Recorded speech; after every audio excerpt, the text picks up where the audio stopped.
말도 안 되는 일이 벌어졌습니다. 평생 단 한마디도 제대로 발음하지 못할 거라던 한 아이가 단 몇 주 만에 세상과 소통하기 시작했습니다. 모두가 불가능하다고 고개를 저었고 전문가들조차 손을 떼던 상황에서 작은 기적이 일어난 것이죠. 믿기 힘들겠지만 그 시작은 단순한 호기심에서 비롯되었습니다. 나사의 천재 과학자였지만 아이를 위해 모든 걸 포기하고 아이의 목소리를 되찾기 위한 여정에 나선 엄마. 그리고 그녀가 발견한 놀라운 비밀. 그건 바로 600년 전 만들어진 문자 때문이었습니다. 도대체 어떻게 이런 일이 가능했을까요? 저는 나사의 항공우주공학자인 이안입니다. 그 일이 있기 전까지만 해도 제 인생의 대부분을 하늘과 우주의 비밀을 푸는 데 바쳤죠. 화성 탐사 프로젝트의 주요 설계자로 참여했을 때 저는 세상이 저를 기억할 만한 업적을 이뤘다고 생각했어요. 우주선을 설계하며 인류의 경계를 넓혀간다는 것은 제게 너무도 큰 자부심이었죠. 미국의 우주와 관련된 수많은 프로젝트에서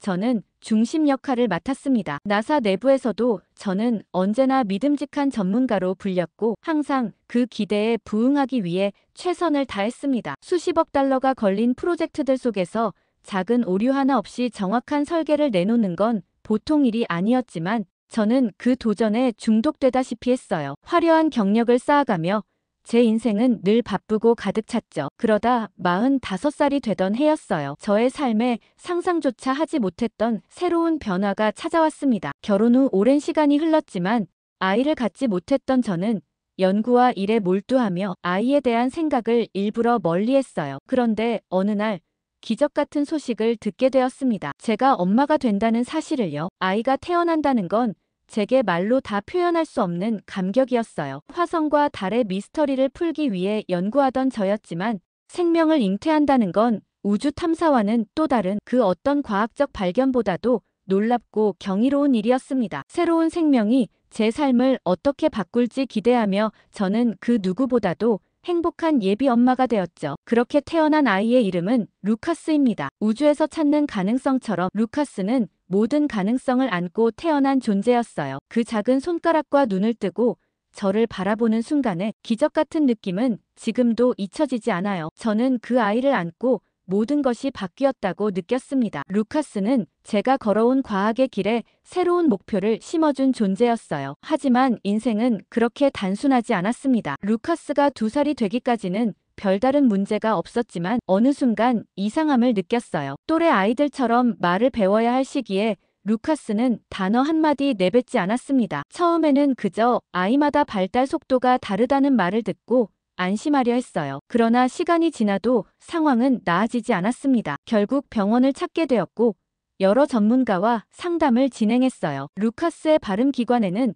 전혀 문제가 없다는 진단을 받았습니다. 하지만 의사들은 루카스가 언어를 이해하고 표현하는데 뚜렷한 어려움을 겪고 있다고 말했어요. 언어장애라는 진단이 내려졌을 때 저는 마치 우주에서 중력 없이 떠있는 듯한 무력감을 느꼈습니다. 저는 제가 무엇을 잘못했는지, 무엇이 아이를 이렇게 만들었는지 자책했습니다. 늦은 나이에 아이를 가졌기 때문일지도 모른다는 생각에 매일 스스로를 탓했어요. 그리고 루카스를 위해 무엇이든 해야 한다는 다짐과 동시에 제가 정말로 할 수 있는 일이 있을까 하는 불안이 제 마음을 무겁게 했습니다. 과학자로서는 그 어떤 일도 실수 없이 완벽하게 해냈던 저였지만 엄마로서 아이의 문제 앞에서 처음으로 아무것도 할 수 없다는 벽에 부딪혔습니다. 루카스의 언어장애 진단 이후로 저는 하루하루 무거운 마음으로 살았어요. 제게 주어진 현실이 너무도 막막했기 때문이죠. 그런데 이 막막함은 저만의 것이 아니었던 것 같아요. 남편도 역시 자신의 방식으로 이 상황을 받아들이고 있었습니다. 문제는 우리의 대처 방식이 너무도 달랐다는 점이에요. 남편은 제가 루카스에게 너무 집착하고 있다고 말했어요. 아이는 아이일 뿐이라며 자연스러운 성장을 믿자고 했죠. 그는 더 이상 루카스를 둘러싼 문제를 심각하게 고민하지 않았습니다. 반면 저는 그렇지 않았어요. 한 단어라도, 한 문장이라도 루카스가 말할 수 있기를 간절히 원했어요. 제가 할 수 있는 모든 것을 동원해서라도요. 매일 저녁이 다툼의 연속이었습니다. 남편은 너무 몰아붙이면 오히려 아이에게 안 좋다라고 했고, 저는 아이를 위해 지금 무언가를 하지 않으면 기회를 놓칠 수 있다라고 주장했어요. 이런 갈등은 점점 우리의 관계를 갉아먹기 시작했죠. 어느 날 밤 다툼은 절정에 이르렀습니다. 남편은 이렇게 말했어요. 이안, 우리를 위해서라도 루카스를 있는 그대로 받아들여야 하지 않겠어? 지금 너 자신을 망가뜨리고 있어. 그의 말이 날카롭게 들렸습니다. 반박하려고 입을 열었지만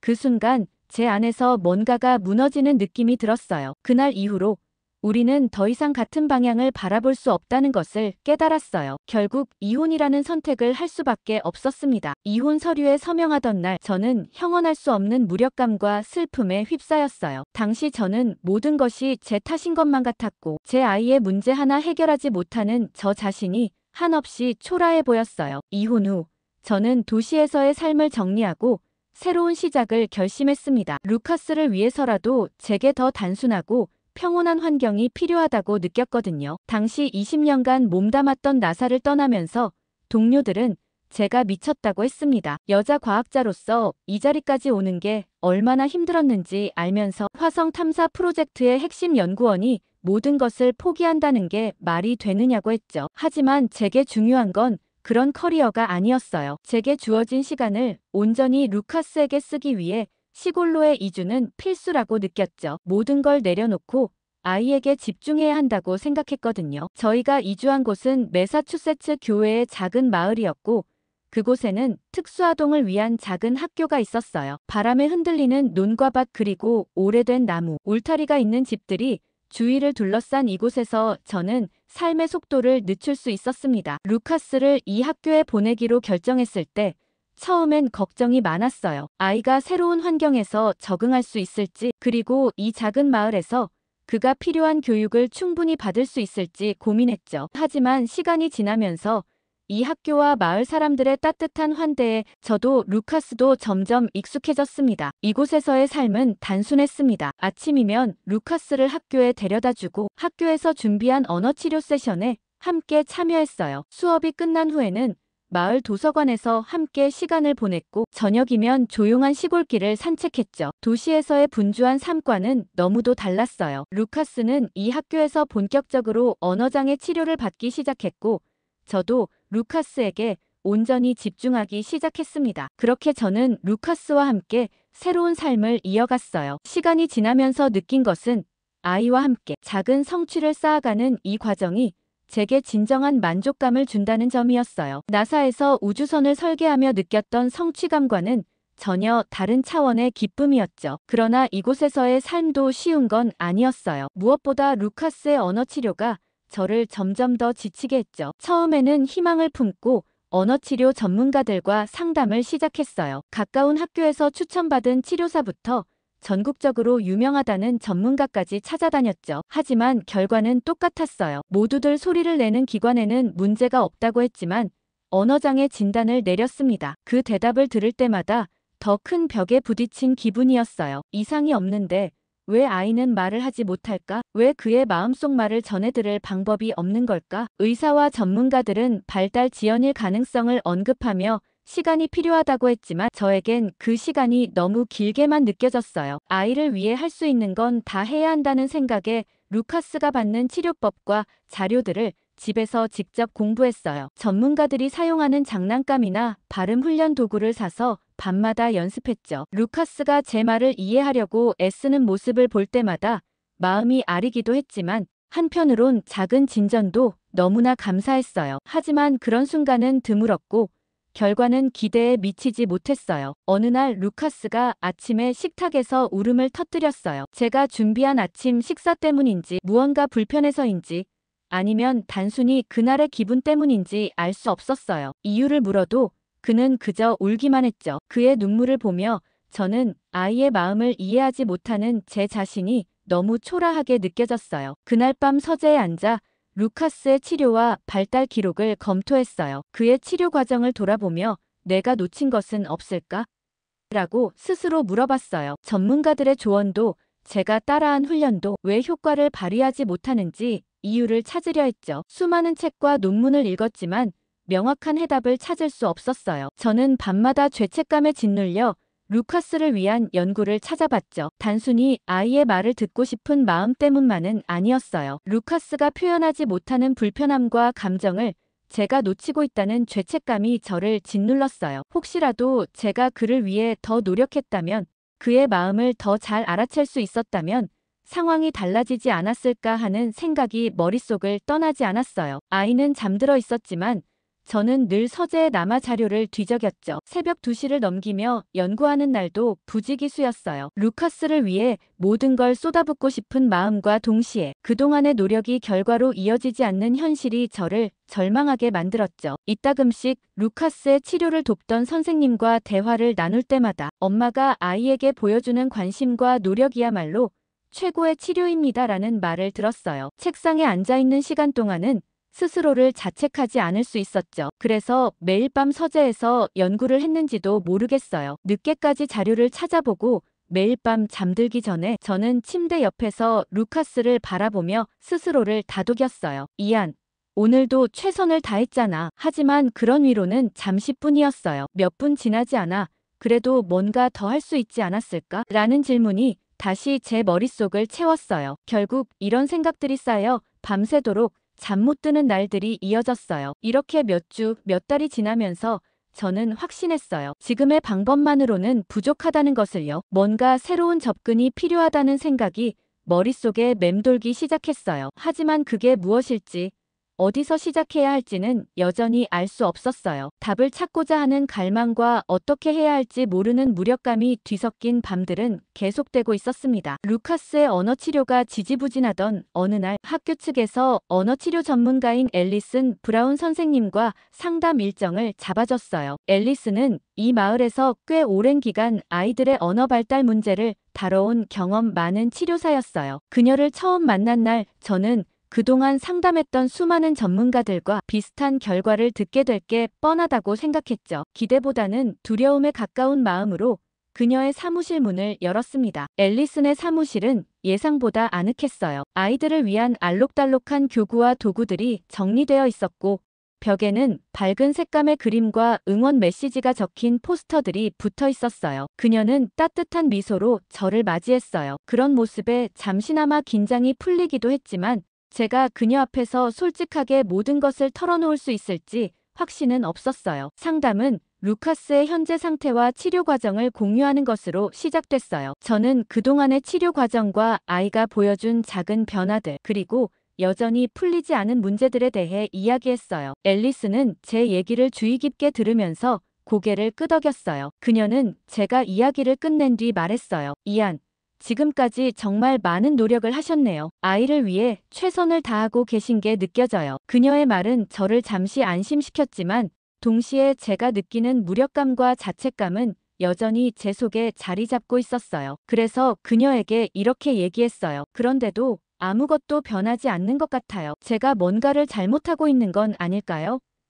앨리스는 잠시 고민하더니 루카스의 사례는 발음 기관에 문제가 없는 언어장애 아이들에게 공통적으로 나타나는 어려움과 비슷하다고 말했어요. 그리고 지금 사용하고 있는 방법만으로는 모든 아이들에게 효과를 보장할 수 없다는 점을 강조했어요. 그녀는 이어서 루카스가 현재 겪고 있는 문제를 조금 더 심층적으로 분석하고 새로운 접근법을 고민해보자고 제안했어요. 앨리스는 먼저 루카스가 어떻게 세상을 인식하고 있는지 살펴보는 것이 중요하다고 했어요. 그녀는 아이가 단순히 말을 하지 못하는 것이 아니라 자신을 표현하고자 하는 방법이 기존의 언어 체계와 다를 수 있다는 점을 설명했어요. 그래서 말로 표현하지 못하더라도 몸짓, 그림, 표정 등 다양한 방식으로 소통하는 방법을 탐구해 볼 필요가 있다고 했어요. 그녀의 말은 제가 한 번도 생각하지 못했던 새로운 시각을 열어줬어요. 그날 앨리슨과의 대화는 저를 깊은 생각에 빠뜨렸어요. 그날 이후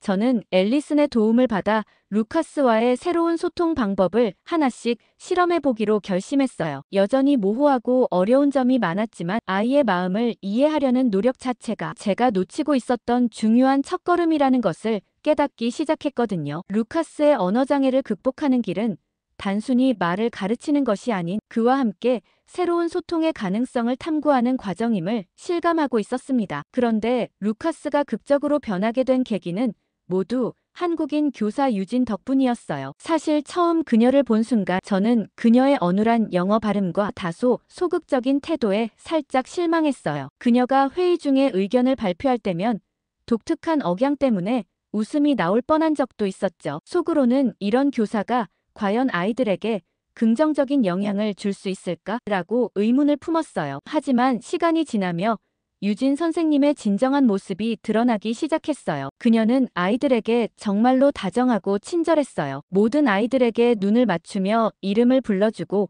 그들이 무슨 말을 하든 경청하는 모습이 인상적이었어요. 아이들은 그녀를 좋아하지 않을 수 없었죠. 그 중에서도 루카스가 유독 그녀를 잘 따랐어요. 루카스가 그녀를 보며 웃는 모습을 볼 때마다 마음 한켠이 따뜻해지면서도 조금 복잡한 기분이 들었어요. 제가 하지 못했던 것을 그녀가 해내는 것처럼 느껴졌거든요. 그 무렵 저는 여전히 루카스의 언어 치료를 위해 앨리슨과 밤낮 없이 연구를 이어가고 있었어요. 우리는 기존의 치료 방법에서 조금 더 나아간 창의적인 접근법을 시도해 보려고 노력했어요. 하지만 모든 방법이 만족스러운 결과를 주지는 않았어요. 루카스가 조금씩 새로운 소리를 내기 시작하는 것 같다가도 곧 다시 침묵으로 돌아가 버리곤 했죠. 이런 반복은 저를 점점 지치게 했고 아이와의 소통에 대한 희망이 점점 옅어지는 기분이 들었어요. 그러던 어느 날 유진 선생님이 저에게 다가와 루카스의 치료와 관련된 이야기를 나누고 싶다고 했어요. 저는 그녀가 무슨 도움을 줄 수 있을지 반신반의했어요. 하지만 그녀는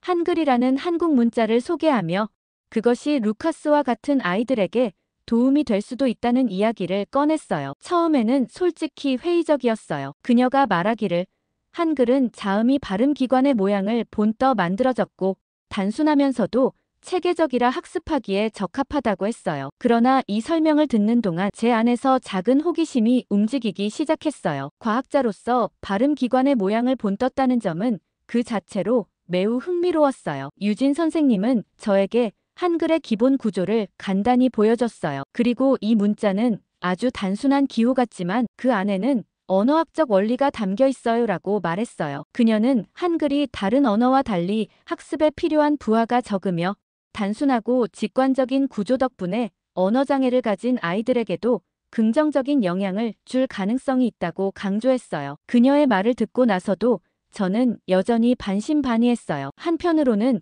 그녀가 너무 단순하게 생각하고 있는 건 아닌가 싶었어요. 하지만 과학자로서 원리 자체로는 매우 설득력이 있었습니다. 한글의 창제 원리 자체가 굉장히 과학적이었거든요. 저는 그녀의 이론이 매우 독특하고 루카스에게 어떻게 적용될지 고민해볼 가치가 있다는 생각이 들었어요. 그래서 저는 앨리슨에게 이 아이디어를 전하고 함께 한글의 구조를 더 깊이 탐구하기로 했어요. 한글을 연구하기 시작한 초반에는 단순히 몇 가지 자료를 읽고 기본적인 구조를 이해하는 데에 초점을 맞췄어요. 자음과 모음이 어떻게 결합되고 각각의 기호가 어떤 발음을 나타내는지 알게 될수록 한글의 설계가 얼마나 독창적인지 실감했어요. 제가 이 문자를 단순한 언어 도구로만 보았다면 이제는 그 뒤에 담긴 철학과 과학적 원리에 경외감마저 들었어요. 세종대왕이 훈민정음을 창제한 이유를 설명한 서문을 읽었을 때 저는 깊은 감동을 느꼈어요. 백성들이 자신의 뜻을 쉽게 펴지 못함을 애달프게 여겨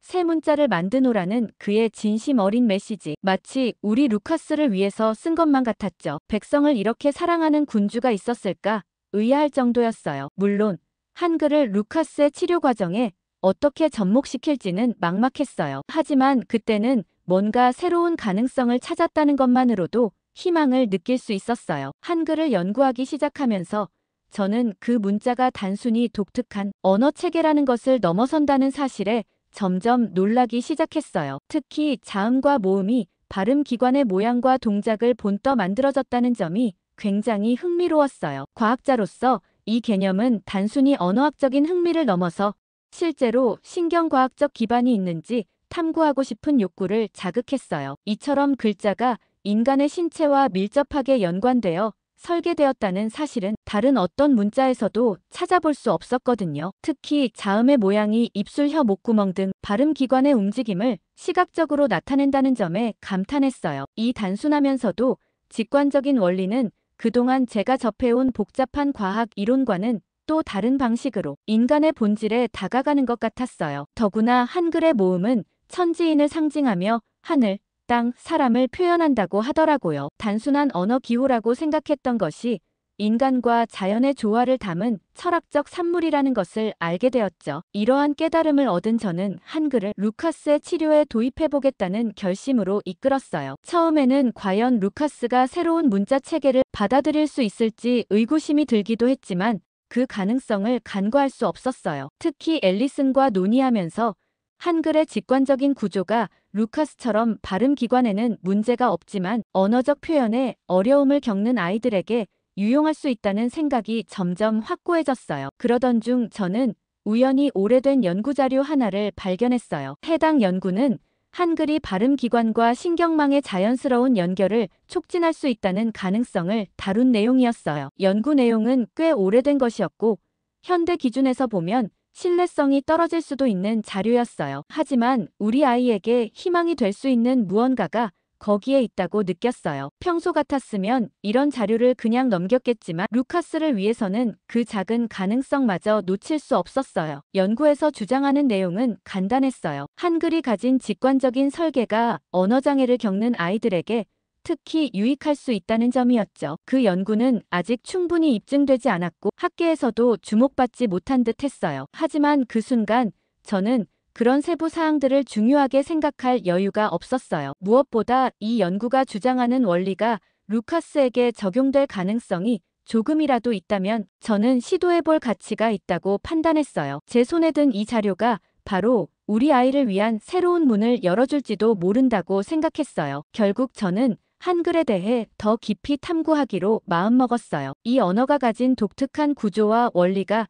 단순히 아이의 치료에만 국한되지 않을 수도 있다는 생각도 들었어요. 어쩌면 이것이 언어장애를 가진 다른 아이들에게도 새로운 희망이 될 수 있지 않을까 하는 기대감이 들었어요. 하지만 무엇보다 루카스가 조금이라도 더 나은 삶을 살 수 있도록 도와줄 가능성이 보였기에 저는 이 길을 포기할 수 없었어요. 한글과 관련된 자료를 조사하면서 저는 점점 이 문자의 매력에 빠져들었어요. 자음과 모음을 조합해 음절을 만드는 과정은 단순하면서도 체계적이었고 이런 점이 아이들의 학습 과정에서 장애를 줄여줄 수 있을 거라는 확신이 들었어요. 특히 한글의 기하학적 구성은 루카스 같은 아이들에게 시각적으로도 유익한 학습 도구가 될 가능성을 보여줬어요. 제 연구와 루카스의 치료 과정은 이제 새로운 방향을 잡았어요. 그동안 수없이 무너지고 좌절했던 순간들이 떠오르면서도 이번만큼은 정말로 무언가를 발견한 것 같았거든요. 유진 선생님의 도움으로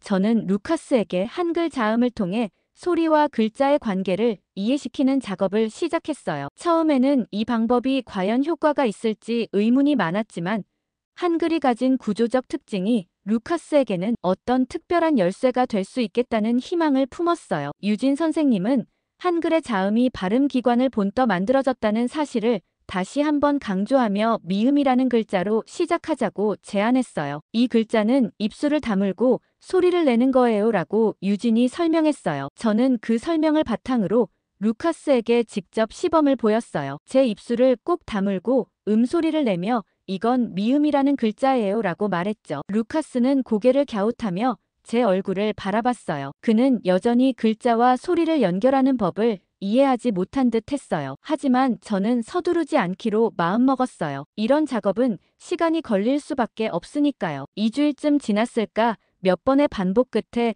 루카스는 마침내 저를 따라 입술을 다물고 소리를 내기 시작했어요. 처음에는 약간 힘들어 보였지만 그의 눈빛에서 뭔가를 깨달은 듯한 반응이 보였어요. 그 순간 유진은 이제 미음에 익숙해졌으니 알을 보여줄 차례예요 라고 말했어요. 모음은 자음만큼 직관적이지 않을 수도 있다는 걱정이 있었지만 유진은 자신감 있는 태도로 저를 안심시켰어요. 아는 입을 벌리고 소리를 내는 거예요 라고 유진이 설명했어요. 다시 한번 루카스 앞에서 시범을 보이며 저는 아 소리를 냈어요. 그리고 아 글자를 가리키며 이건 아라는 글자예요. 이렇게 소리를 내면 돼요 라고 말했죠. 루카스는 이번에도 처음에는 망설이는 듯 했지만 조금씩 입을 벌리고 따라하려는 노력을 보였어요. 그의 입에서 처음으로 아 소리가 희미하게 나왔을 때 저는 무언가 가슴 깊은 곳에서 뭉클함이 올라오는 것을 느꼈어요. 다음 단계는 두 글자를 결합해 소리를 내는 것이었어요. 유진은 한글의 멋진 점은 이렇게 자음과 모음을 조합해 하나의 음절을 만드는 거라고 설명했어요. 저는 그 말에 고개를 끄덕이며 루카스에게 다가갔어요. 루카스, 이 글자 두 개를 합치면 마 소리가 나요. 한번 해볼래요?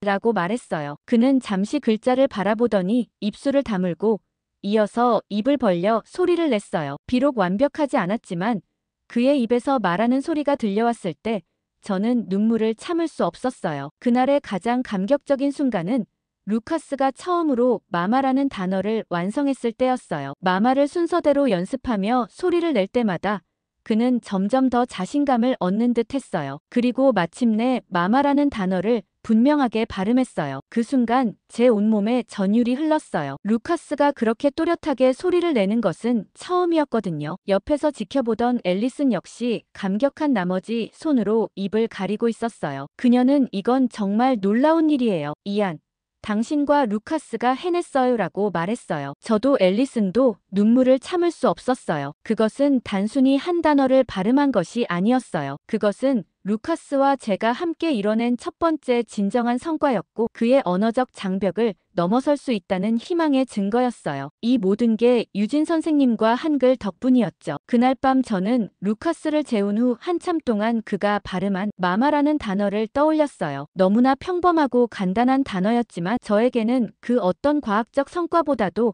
더 큰 의미로 다가왔어요. 이 여정이 결코 쉽지 않다는 것을 알고 있었지만 그 작은 성공이 저에게 더 큰 도전을 이어갈 용기를 주었어요. 루카스와의 한글 학습은 날이 갈수록 진전이 있었어요. 마마를 발음한 이후로 루카스는 글자와 소리를 연결하는 법에 조금씩 익숙해졌어요. 이제는 자음뿐만 아니라 모음도 함께 학습하며 단어를 만들어 나가는 단계로 나아갔어요. 유진 선생님은 단순한 모음들을 더 연습하면 단어를 조합하는 데 큰 도움이 될 거라고 했죠. 저는 전적으로 유진 선생님의 말을 믿고 따랐고 저도 루카스와 소통하기 위해 함께 한글을 배우기 시작했어요. 모음을 배우기 시작하면서 루카스는 단순한 소리를 넘어 단어를 만들어 나가기 시작했어요. 유진은 이제 자음과 모음을 더 조합해서 단어를 만들면 돼요. 예를 들어 마와 누를 합치면 마누 같은 단어가 되는 거예요 라고 설명했어요. 저는 그 말을 듣고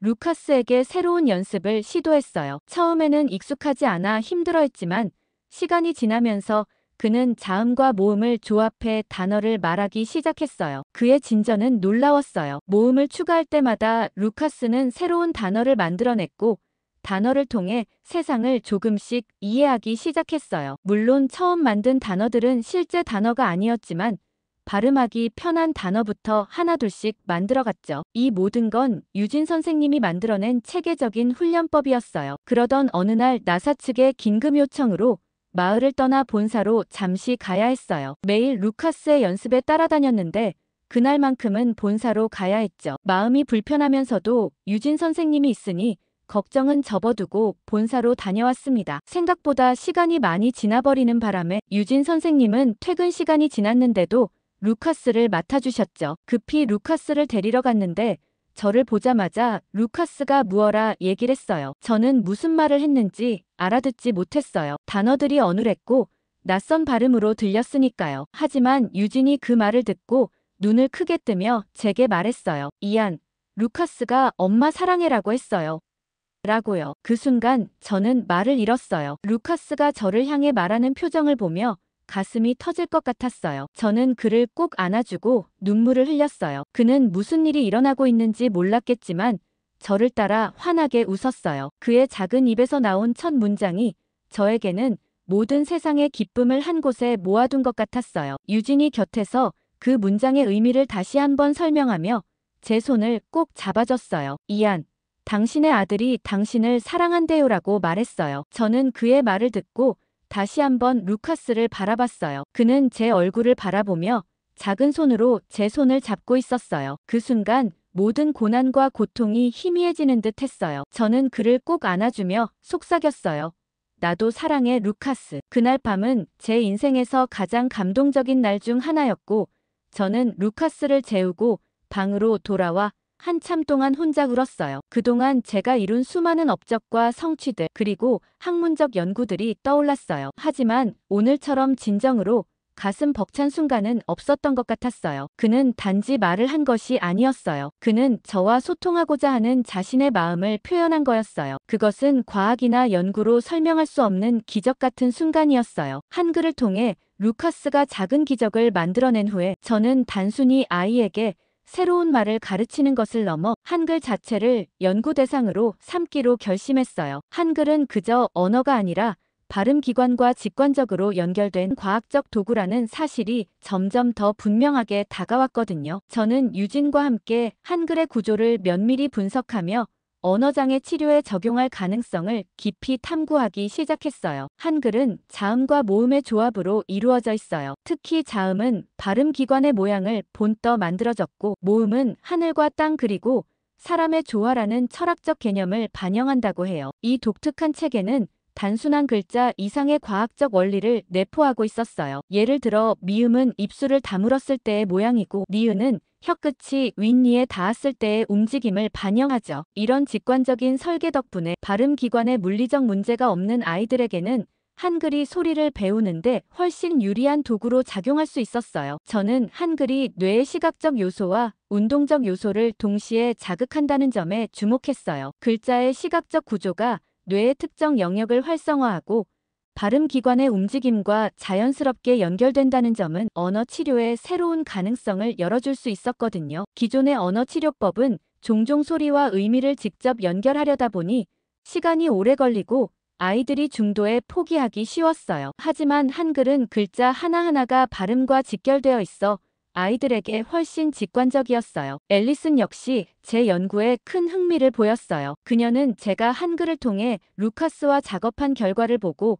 지역 학교에서 이 방법을 더 많은 아이들에게 적용해보자고 제안했어요. 저는 처음에는 망설였지만 이미 루카스에게 효과를 보인 만큼 다른 아이들에게도 도움이 될 수 있다는 생각에 동의했어요. 물론 이 방법이 모든 아이들에게 적용될 수 있는 것은 아니었어요. 발음기관 자체에 물리적 문제가 있는 아이들에게는 한글이 큰 도움이 되지 않았어요. 하지만 발음기관에는 이상이 없지만 언어적으로는 소통에 어려움을 겪는 아이들에게는 한글이 놀라운 효과를 발휘할 거라고 생각했죠. 앨리슨과 저는 지역 학교 교사들과 협력해 발음기관에 문제가 없는 언어장애를 가진 아이들을 대상으로 한글 기반 언어 치료 프로그램을 시범적으로 시작했어요. 처음에는 아이들이 낯설어했지만 시간이 지나면서 글자와 발음을 연결하는데 점점 익숙해졌어요. 아이들이 이러한 변화를 겪을 때마다 저는 한글의 가능성을 더 깊이 확신하게 됐어요. 부모들도 눈물을 흘리며 우리에게 고마워했죠. 이제 제 삶은 완전히 달라졌어요. 나사에서의 경력은 더 이상 제 정체성을 규정하는 요소가 아니었어요. 한글을 통해 루카스를 돕고 그 과정을 다른 아이들에게도 확장하는 일이 제 새로운 삶의 목표가 되었어요. 이 여정은 제게 과학자로서의 역할을 넘어서 사람들과 진정으로 소통할 수 있는 법을 배우게 해줬어요. 한글은 단지 글자가 아니었어요. 그것은 소통과 희망, 그리고 아이들의 새로운 시작을 의미하는 도구였어요. 저는 한글이 단순히 한국의 문자가 아니라고 믿어요. 그것은 아이들에게 언어의 문을 열어준 과학적 기적이에요. 한글을 통해 루카스는 자신만의 소리를 찾았고 저는 그를 도울 수 있는 새로운 길을 발견했어요. 앨리슨 선생님과 함께 지역 학교에서 한글을 활용한 언어 치료를 확장하면서 다른 아이들 역시 언어라는 새로운 세상을 발견하는 모습을 볼 수 있었어요. 오늘 사연 어떻게 들으셨나요? 댓글로 이안과 루카스에게 하고 싶은 말을 남겨주세요. 구독과 좋아요 꾹 눌러주시고 더 좋은 사연으로 돌아오겠습니다. 감동 필름이었습니다.